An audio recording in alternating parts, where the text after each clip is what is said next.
Salam, selamat pagi. Jumpa lagi bersama saya Samuel Pandi SP. Dalam jumpa pagi, saya menyapa saudara-saudara dan membagi firman Tuhan 1 Timotius pasal 2 ayat 1 sampai 2. Naikkanlah permohonan, doa syafaat dan ucapan syukur untuk raja-raja dan semua pembesar, agar kita dapat hidup tenang dan tentram dalam segala kesalehan dan kehormatan.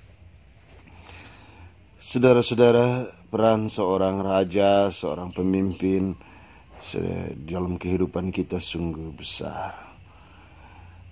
Dalam rumah saja, bagaimana keputusan seorang ayah, seorang ibu akan sangat menentukan keberadaan kita di dalam rumah.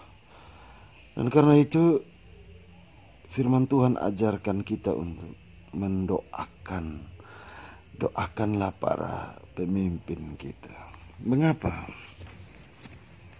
Saudara, kekuasaan itu sangat seksi. Berpotensi untuk kekuasaan dipakai untuk kepentingan diri. Untuk memperteguh dinasti, kekuasaan bisa dipakai untuk melukai orang. Kekuasaan bisa dipakai untuk hal-hal yang tidak berkenan.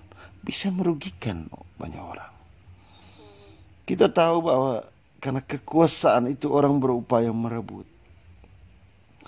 Terkadang seorang pemimpin begitu baik, tetapi para pengikutnya yang suka memanfaatkan para pemimpin untuk kepentingan-kepentingan mereka. Kita doakan supaya kekuasaan itu tidak dipakai untuk sesuatu yang salah. Supaya kekuasaan yang diberikan bagi seorang pemimpin itu bisa dipakai untuk membangun dan menata kehidupan berguna bagi banyak orang. Kenapa kita harus mendoakan para pemimpin kita? Saudara, kita tidak tahu betapa banyak beban hidup mereka. Bayangkan saudara, mereka harus berhadapan dengan begitu banyak kritikan, mereka harus berhadapan dengan begitu banyak masukan, mereka berhadapan dengan begitu banyak permintaan. Setiap hari waktu tidur mereka itu dipenuhi dengan beban. Seorang pemimpin itu dia tahu betapa banyak beban-beban yang harus dia hadapi dalam hidup. Bayangkan kalau kita tidak mendoakan para pemimpin kita, maka semua beban yang dia pikul sendiri itu bisa membuat dia berada di titik stres.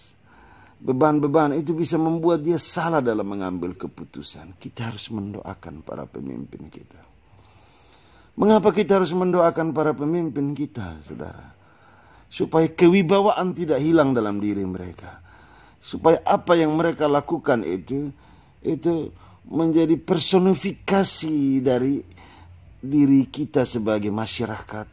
Itu mampu orang menangkap, melihat seorang pemimpin, orang tahu bahwa ucapannya, tindakannya mewakili semua masyarakat. Kita harus berdoa supaya kewibawaan itu tidak hilang.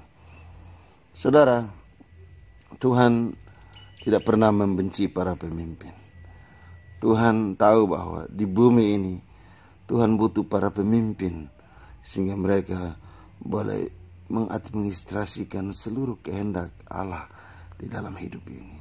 Saudara-saudara, memang meski kita berdoa, kita juga bukan saja mendoakan kebaikannya, bukan saja mengucapkan yang baik, kita juga mendoakan segala kekurangan pemimpin kita. Kita boleh mengkritik, kita boleh memberi masukan, tetapi jangan pernah berhenti berdoa supaya mereka tetap pada jalan yang benar. Seorang pemimpin bisa berprestasi hari ini, tapi kita tidak tahu tantangan esok. Semua bisa berubah kapan saja. Seorang pemimpin bisa hadir dengan kemuliaan besar. Kita tidak tahu esok dia bisa hadir dengan kegagalan. Di masa ketika kita berhadapan dengan COVID-19, kita butuh pemimpin-pemimpin yang hadir di dalam pergumulan-pergumulan kita. Di masa yang susah ini, kita butuh para pemimpin yang selalu punya hati untuk menolong masyarakat, menolong kita semua.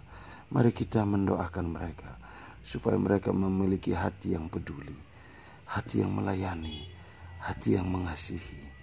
Kita percaya bahwa Tuhan memakai mereka untuk kebaikan orang banyak. Tuhan memberkati kita. Mari kita berdoa. Ya Tuhan, kami memulai pagi ini dengan mendoakan para pemimpin kami, baik di rumah, di gereja, di pemerintah, di kantor, di mana saja. Tuhan berkati para pemimpin-pemimpin kami, sehingga mereka menjalani hari ini dengan bijaksana. Terima kasih Tuhan. Amin.